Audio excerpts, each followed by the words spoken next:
If you've scrolled through a sports news feed lately, you know it's just pure chaos, right? You've got transfer rumors, match previews, off-field drama, and results from every corner of the globe all fighting for your attention. It's just this constant stream of information, and honestly, it can feel impossible to figure out what actually matters. So, that's what we're going to do today. We're going to cut right through that noise.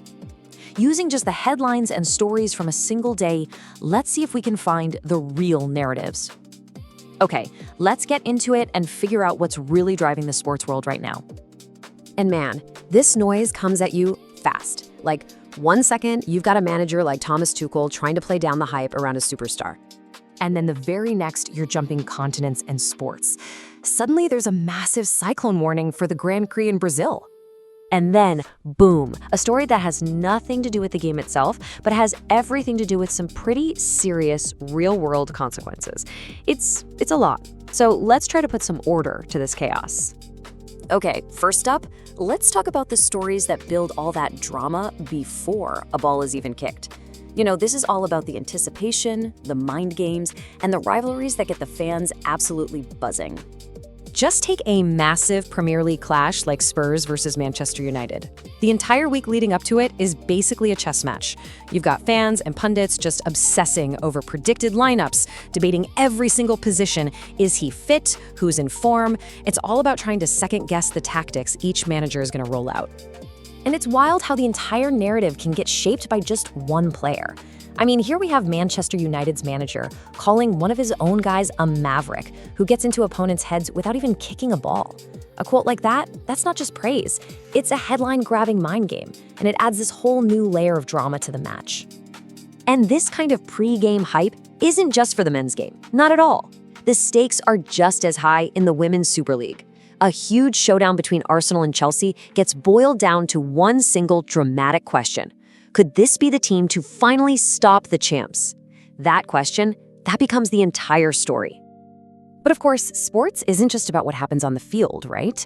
So now we're going to look at how off-field stories can often carry the most weight, dealing with really serious issues and real consequences. We saw the headline a minute ago, but here's the reality behind it. The legal term used in the verdict against Joey Barton was grossly offensive. I mean, this wasn't some football dispute. It was a legal judgment about what he posted. And it just goes to show how much scrutiny athletes are under for what they say publicly. And the consequences can be even more direct inside the sport itself. Here we have a story about a Preston player, Milutin Osmajic, who's been disciplined for racially abusing an opponent. It's a really stark reminder of the ongoing fight against racism in the game. And this just perfectly illustrates the severity. The consequence here isn't a slap on the wrist, it's a 9-game ban. A simple, powerful number like that just cuts through all the noise and shows clear, decisive action from the league. And sometimes, you know, global politics just spill right into the stadium. During a European match at Villa Park, there were protests and arrests. Reports, like this one, detailed alleged anti-Semitic chants. It's a really powerful example of how a football match can suddenly become a venue for much larger and way more divisive global conflicts. Okay, now let's zoom out and look at the global stage, where the pressure is at its absolute peak. These are the stories about championship battles and that big fight for the ultimate prize in sport. Just look at the Formula One weekend in Brazil. This isn't just one race anymore. The modern F1 format is this relentless, multi-day gauntlet. You've got practice, then qualifying, then a sprint race, and then the main event on Sunday. Every single session matters, especially when there's a championship on the line. So this whole pressure cooker weekend becomes the backdrop for an incredibly intense title fight. You have a dominant force like Max Verstappen, a world champion, openly admitting he might need luck to hold off the charging McLaren drivers. That kind of vulnerability from a champion, that's what makes the end of a season so compelling. And that fight for the #1 spot is just as fierce over in the world of tennis. At the huge WTA Finals, the story is one of pure power and resilience. Elena Rybakina didn't just win her match, she powered her way through by firing 15 aces in a tough 3-set battle. It's a perfect example of how, at the very highest level, championships are won on the tiniest of margins and these incredible moments of individual brilliance. All right, for our final section, let's strip away the scores and the rivalries for a minute and focus on the people at the heart of it all. These are the human stories of triumph, of struggle, and of character. Because behind every single team strategy is the physical toll it takes on the players. On any given day, the news is just filled with updates on key injuries.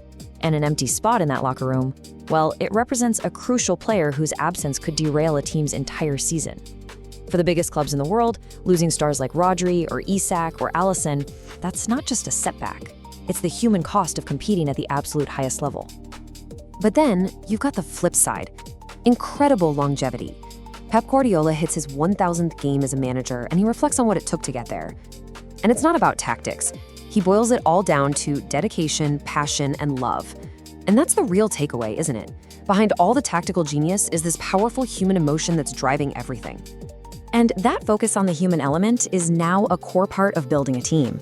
Here, you've got a Manchester United player, Lenny Yoro, talking about the club's culture. He says you just can't build something successful with bad energy or bad characters. It really shows a shift where personality and attitude are being seen as just as important as pure skill. So after cutting through all that noise, we're left with a question, really. From the hype of a rivalry to the real consequences of off-field actions, from the thrill of a championship race to the personal stories of the people involved, what is it that really draws us to sports? What part of the game matters most to you?